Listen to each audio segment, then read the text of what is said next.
आज मैं एक मीटिंग के लिए दिल्ली आना चाहता था, तब मुझे प्रफुल्ल पटेल साहब ने बताया कि आज हमने मीडिया के साथ एक दोपहर को लंच किया और मीडिया के बहुत से लोगों को प्रफुल्ल भाई ने उनके घर पर बुलाया था और बातें हुई और उसके बाद 3:30 बजे के बाद यहाँ आने का तय हुआ था।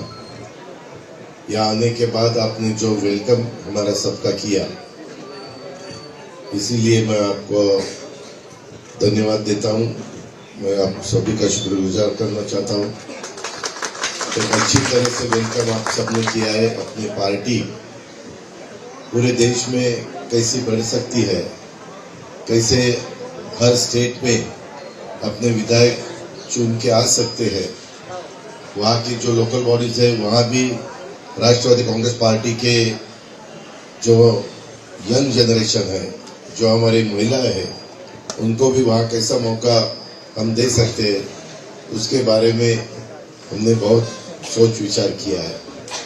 अभी आप सबको पता है कि बीच में महाराष्ट्र में असेंबली का चुनाव चालू था। पार्लियामेंट के चुनाव के वक्त जितना अपने को सपोर्ट मिलना चाहिए था उतना नहीं मिल सका, लेकिन हम उसमें नाराज नहीं हुए। वहाँ के कार्यकर्ता नर्वस नहीं हुए, सबने वापस जिम्मेवारी ली और आने वाले असेंबली के चुनाव में किसी हालत में पार्टी का अच्छा रिजल्ट कैसे हम ला सकते हैं, ज्यादा से ज्यादा विधायक एनसीपी के कैसे जीत के ला सकते हैं, इसके बारे में हमने सबने मिलकर कोशिश की। वहाँ के वोटर ने भी अपने को सपोर्ट किया बहुत अच्छी तरह से। कुछ अपने कैंडिडेट 1 लाख से ज्यादा वोटों से भी जीते, कोई 50,000 से 60,000 से 70,000 से 80,000 से, ऐसे बहुत बड़े मार्जिन से जीते।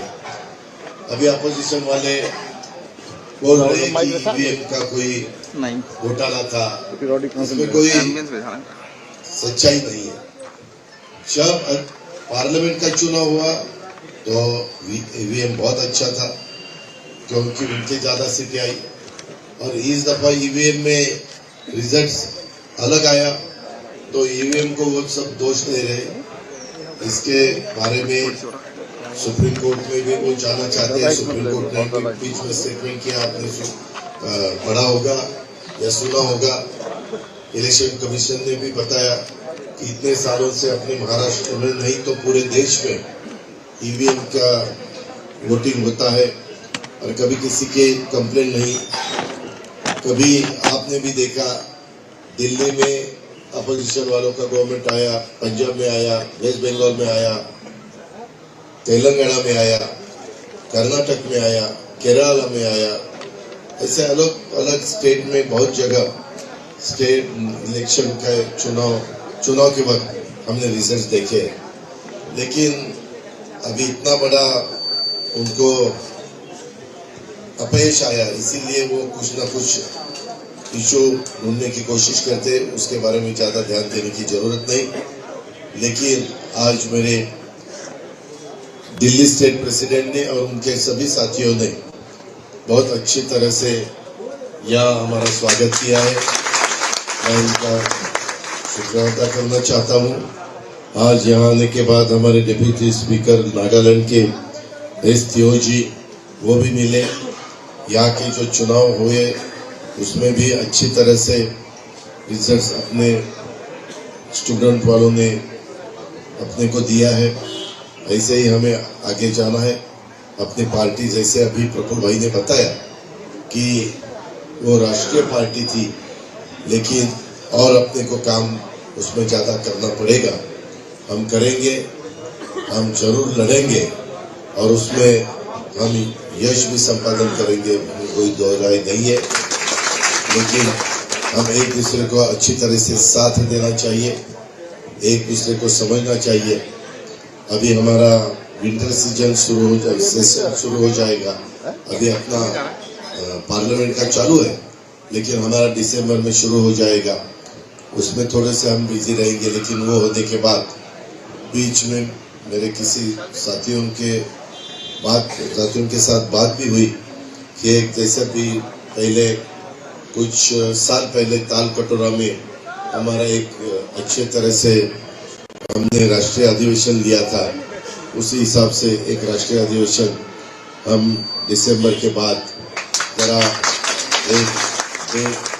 एक मंथ कोई तो हम सोचेंगे और उस टाइम हम अच्छी तरह से एक राष्ट्रीय अधिवेशन राष्ट्रवादी कांग्रेस पार्टी का ले लेंगे।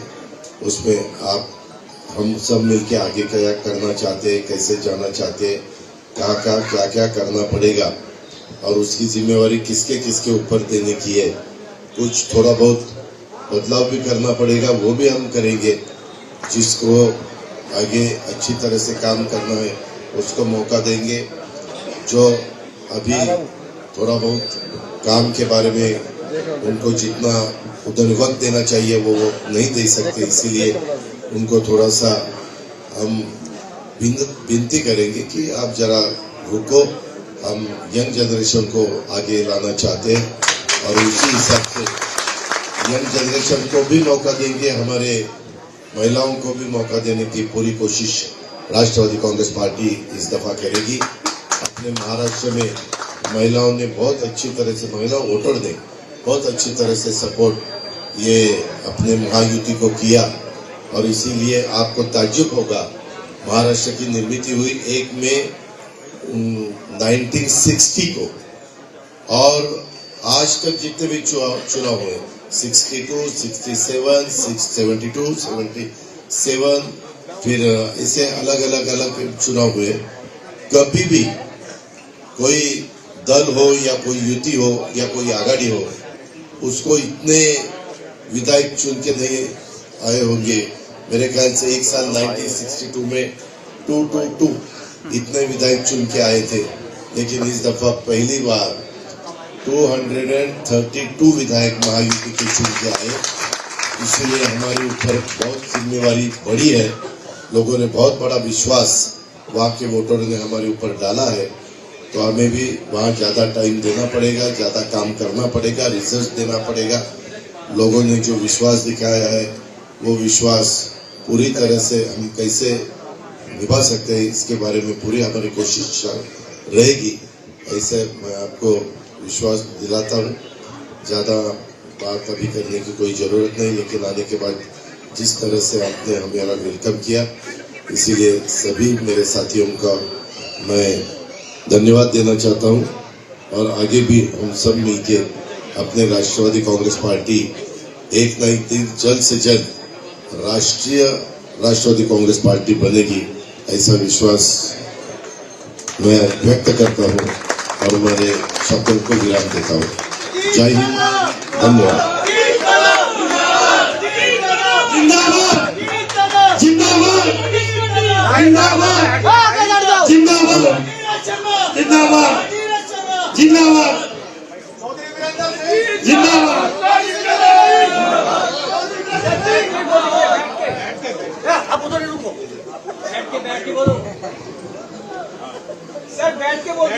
ये मोबाइल भाई नीचे बैठ जाओ। मोबाइल नीचे बैठाओ ना इनको। मोबाइल हटाओ यहाँ से। अरे मोबाइल आ रहा है ऊपर।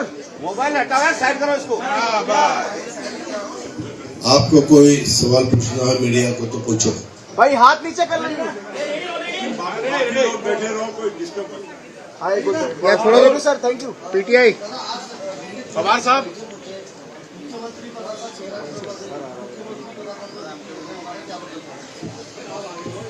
आज पहली दफा रिजल्ट्स आने के बाद हम दिल्ली आए हैं। एक हमारी मीडिया के साथ भी हमें एक मीटिंग लंच करना था, वो भी हमने किया। हर साल प्रफुल्ल भाई पटेल साहब अपने घर में सबको न्योता देते हैं और एक डिनर लंच करते हैं, उसी का एक कार्यक्रम था। और रात को हम एकनाथ जी शिंदे हो, मैं या देवेंद्र फडणवीस हो या बाकी हमारे साथी सब मिलके हम मीटिंग में बैठने वाले हैं और 9 बजे के बाद शायद वो मीटिंग शुरू हो जाएगी और उसमें तय होगा कि क्या करना क्या नहीं करना, आगे की लाइन ऑफ एक्शन क्या रहेगी, इसके बारे में सभी बातें हो जाएंगी। आता आज दरवर्षी प्रफुल्ल पटेल साहेब हिवाळी अधिवेशनामध्ये सगळ्या पत्रकार मित्रांना बोलून दुपारी लंचचा कार्यक्रम करतात, सगळे एकत्र बसतात, चर्चा करतात. तशा पद्धतीने आज 1 ते 3:30 अशा प्रकारचा तो कार्यक्रम झाला. तो कार्यक्रम ते घेणारे ते मला कळल्यानंतर मला तटकरे साहेबांचा निरोप आला की तुम्ही पण त्याला या, प्रभुबाईंचा पण निरोप होता. पण त्या निमित्तानं मीडियाशी पण आपल्याला बातचीत करता येते. त्या प्रकारे बातचीत केली. मीडियाने पण अनेक प्रश्न विचारले आणि त्याची उत्तरं दिली. आणि त्याचबरोबर आज एकनाथराव शिंदेजी, मी, देवेंद्रजी आणि आमचे तिन्ही पक्षांचे काही प्रमुख सहकारी असं आम्हाला एकत्र बोलवलेलं आहे. आम्ही एकत्र चर्चा करू. उद्याच एवढी मोठी जबाबदारी महाराष्ट्रातल्या जनतेने महायुतीवर टाकलेली असल्यामुळं आपण पुढचं कशा प्रकारे आपलं मंत्रिमंडळ असलं पाहिजे, किती त्याच्यामध्ये मुख्यमंत्री आणि इतर 2 उपमुख्यमंत्री याबद्दलची सगळ्याची साधकबाधक चर्चा होईल आणि त्या चर्चेमधनं बरंच काही अंतिम स्वरूप त्या सगळ्या गोष्टीला सरकार महाराष्ट्रामध्ये पुन्हा स्थापन करण्याच्या दृष्टिकोनातनं आम्हाला तिथपर्यंत पोहोचता येईल. तुम्ही अर्थखात्यासाठी आग्रही असल्याची चर्चा सुरू आहे आणि एकनाथ शिंदे गृहमंत्रीपद मागतात अशी चर्चा आहे. काही चर्चेला काही तथ्य नाहीये. आम्ही सगळ्यांनी पहिल्यांदा ठरवलं होतं की कुठल्याही परिस्थितीमध्ये भाजप, शिवसेना, राष्ट्रवादी काँग्रेस, RP आठवले आणि इतर सगळे आमचे घटक पक्ष आहेत, या सगळ्यांच्या बरोबर आपण जास्तीत जास्त जागा निवडून आणायच्या आणि पुन्हा एकदा या राज्यामध्ये महायुतीचं सरकार आणायचं हे आमचं पहिलं टार्गेट होतं. ते टार्गेट आम्ही यशस्वी केलेलं आहे. मी ह्या निमित्तानं महाराष्ट्रातल्या तमाम मतदार बंधू भगिनींचं आभार मानतो, त्यांना धन्यवाद देतो, त्यांचा कृतज्ञता व्यक्त करतो. त्यांनी खूप मोठी आमच्यावर विश्वास टाकलेला आहे. आमचं सांगितलेलं आहे ते त्यांनी ऐकलेलं आहे. आता जबाबदारी आमच्यावर वाढलेली आहे. त्या जबाबदारीला पात्र ठरण्याच्या करता आम्ही कुठं कमी पडायचं नाही अशा प्रकारचा निश्चय केलेला आहे. हा निश्चय करत असताना आता पुढचं एकंदरीत मंत्रिमंडळ कसं असलं पाहिजे, काय असलं पाहिजे, कुठली खाती कुणाकडं, कुठले पालकमंत्रीपद कुणाकडं वगैरे वगैरे ती सगळी काही चर्चा होईल आणि त्याच्यातून पुढचं मंत्रिमंडळ अस्तित्वात येईल. त्याच करता चर्चा करायला आम्ही इथं आलेलो आहे. ही चर्चा करत असताना तुम्ही जो प्रश्न विचारला, कोणी गृह खातं मागताय का, कोणी अर्थ खातं मागताय का, कोणी कोणतं खातं मागताय का, अशा प्रकारची कुठलीही चर्चा नाही. पहिलं आमच्या सगळ्यांचं टार्गेट होतं महायुतीचं सरकार आणायचं, जास्तीत जास्त आमदार निवडून आणायचे आणि खरोखरीच महाराष्ट्रातल्या जनतेने अक्षरशः विक्रम केला की कधीच महाराष्ट्राच्या निर्मितीनंतर एवढ्या मोठ्या पदावर विधायक निवडून आलेले नव्हते. एवढ्या मोठ्या संख्येने विधायक निवडून आलेले आहेत आणि त्याच्यामुळे आता पुढची आमची जबाबदारी वाढलेली आहे.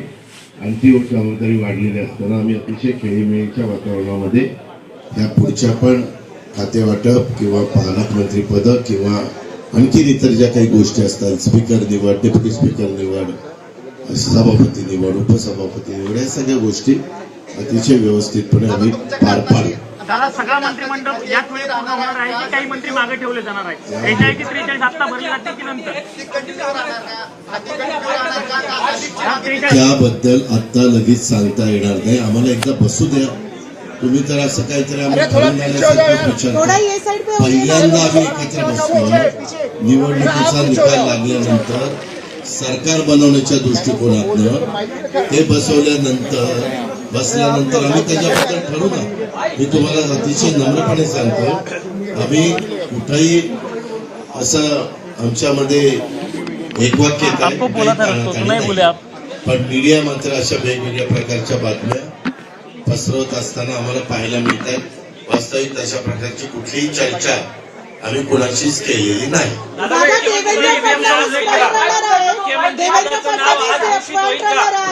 तुम्ही त्यांना सपोर्ट करतात का आणि मुख्यमंत्रीची घोषणा होणार का? काय देवेंद्र फडणवीस फ्रंट रनर आहेत, तुम्ही या नावाला सपोर्ट करतात का आणि मुख्यमंत्री पदाची घोषणा होणार का? आज त्याचबद्दल आमची मीटिंग आहे. आम्ही शिवसेनेचे नेते आणि राज्याचे आता मुख्यमंत्री काही उपमुख्यमंत्री यांनी काल जाहीर केले की भारतीय जनता पक्षाच्या जागा जास्त असल्यामुळं मोदी साहेब आणि अमित भाई जो निर्णय घेतील तो त्यांना मान्य असेल. त्याच पद्धतीनं राष्ट्रवादी काँग्रेस पार्टीनंतर निकाल लागल्यानंतरच सांगितलं की आमदारांची संख्या बघता आमदारांची फार मोठी संख्या ही भाजपची निवडून आलेली आहे. त्याच्यावर भाजप आणि त्यांच्या पक्षाचे सगळे नेते जे ठरवतील तो मुख्यमंत्री आम्ही सगळेजण त्याला पाठिंबा देऊ. दादा, तुम्ही आता भाषणात ईव्हीएमचा उल्लेख केला. विरोधक कायम आरोप करतायत संध्याकाळी 5 वाजल्यानंतर मतदानाचा टक्का वाढला आणि 76 लाख मतं वाढली आणि निर्मला सीतारामन यांच्या पतीनं देखील त्यावर आक्षेप घेतला असा आरोप नाना पटोलेंनी केला. कुणाच्या पतीनं कुणाच्या मुली प्रत्येक नागरिकाला संविधानाने त्या बाबतीमध्ये ऑब्जेक्शन घेण्याचा अधिकार दिलेला आहे. मी स्वतः 6 वाजेपर्यंत माझ्या मतदारसंघामध्ये फिरत होतो. यावेळेस काय झालं, सकाळी 7ला मतदान होतं. 7 ते 9 अजिबात मतदान झालं नाही, कारण सकाळची वेळ होती, गारठा होता, तर थंडी असल्यामुळं मतदार सगळं आंघोळ पांघोळ करून मतदानाला यायला उशीर लागला. खरं मतदान 9ला सुरू झालं. 9ला सुरू झाल्यानंतर दुपारी जेवणाची वेळ असती, साधारण ते 2 ते 3 किंवा 1 ते 3ला पुन्हा कमी झालं. मग 3च्या पुढं पुन्हा वेग वाढला. साधारण ज्यांना संध्याकाळी 6च्या आत लाईनीमध्ये उभे राहिले त्या सगळ्यांना आतमध्ये घेण्यात आलं त्या बूथ केंद्रावर, आणि आत घेतल्यानंतर त्या सगळ्यांना मतदानच्या चिठ्ठ्या देतात आणि मग 7 वाजू 7:30 वाजू 8 वाजू सगळ्यांना मतदान करता येतं, कारण ते 6च्या आत रांगेमध्ये उभे राहिले. आणि म्हणून हे संध्याकाळचं मतदान वाढलेलं दिसते. हे आज नाही, आम्ही अनेक निवडणुका लढतोय, अनेक निवडणुकीमध्ये हेच चित्र पाहायला मिळतं. विशेषतः हिवाळ्याच्या निवडणुका होतात त्यावेळेस हे चित्र पाहायला मिळतं.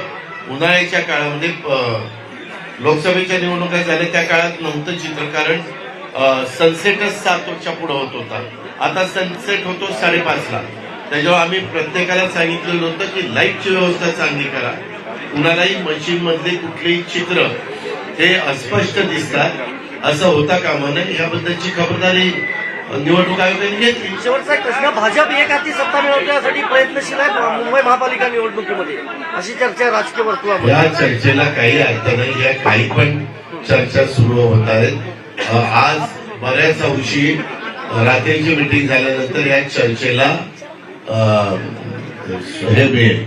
अच्छा, एक हिंदी, एक पूर्ण विराम त्या ठिकाणी मिळेल.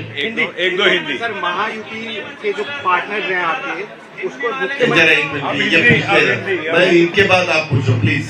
सर, चुनाव से पहले महायुति के जो पार्टनर्स हैं उनमें सीएम पद को लेकर कोई चर्चा हुई थी या नहीं हुई थी, पहला सवाल. और दूसरा, इस चुनाव के बाद असली और नकली का जो एक बड़ा सवाल था एनसीपी को लेकर, क्या उसका फैसला हो गया? ये देखो, पहले सवाल के बारे में जवाब ऐसा है कि हमने सबने तय किया था कि 288 सीट्स के बारे में हमारे सभी ने कितने कितने सीट वहाँ चुनाव लड़ना चाहिए वो हमने तय किया. तब ऐसा कुछ फाइनल नहीं हुआ था कि इनको बनाएंगे. पहले क्या होता है, ऐसा कभी तय हुआ तो फिर बाद में कुछ गड़बड़ हो जाती है. कुछ पार्टियों को ऐसा लगता है कि इनको बनने वाला है तो हम यहाँ क्यों काम करें, वहाँ क्यों काम करें. ऐसा पहले कोई चुनाव में ऐसा हुआ है. तो पहला टारगेट तो ज्यादा से ज्यादा सीट अपने महायुति के कैसे आ सकती है, ये हमने टारगेट रखा. वो वोटर ने उसी हिसाब से हमें सपोर्ट किया और रिजल्ट आपको सबको देखने को मिला. अभी आगे के बारे में आज रात को हम बैठेंगे और तय करेंगे सब मिलके कि क्या. अभी तो एकनाथ शिंदे साहब ने भी बीजेपी का चीफ मिनिस्टर बनाने के लिए इनडायरेक्ट सपोर्ट ही किया है, हमने भी इनडायरेक्ट सपोर्ट किया है. तो उसके बारे में आज चर्चा हो जाएगी. और दूसरा जो आपने बताया है कि तो क्या सही, क्या ये कौन सी पार्टी असली, ये असली नकली का सवाल नहीं है. आपको मालूम है इलेक्शन कमीशन ने हर एक पार्टी को नाम दिया है, हर एक पार्टी को सिंबल दिया है, तो असली नकली कैसे आप बोल सकते हैं? सब असली है, ऐसे नकली का सवाल कहाँ आता है इसमें? तुमच्या पक्षाला केंद्रात मंत्रीपद मिळेल का? आज मी त्या संदर्भामध्ये आता मीटिंग मध्ये मी ठरवीन काय बोलायचं. आता तुम्हाला कसं सांगू हे बोलायचं ते बोलायचं, तो आमचा अधिकार आहे, तेवढा तरी आम्हाला ठेवू द्या बाबा.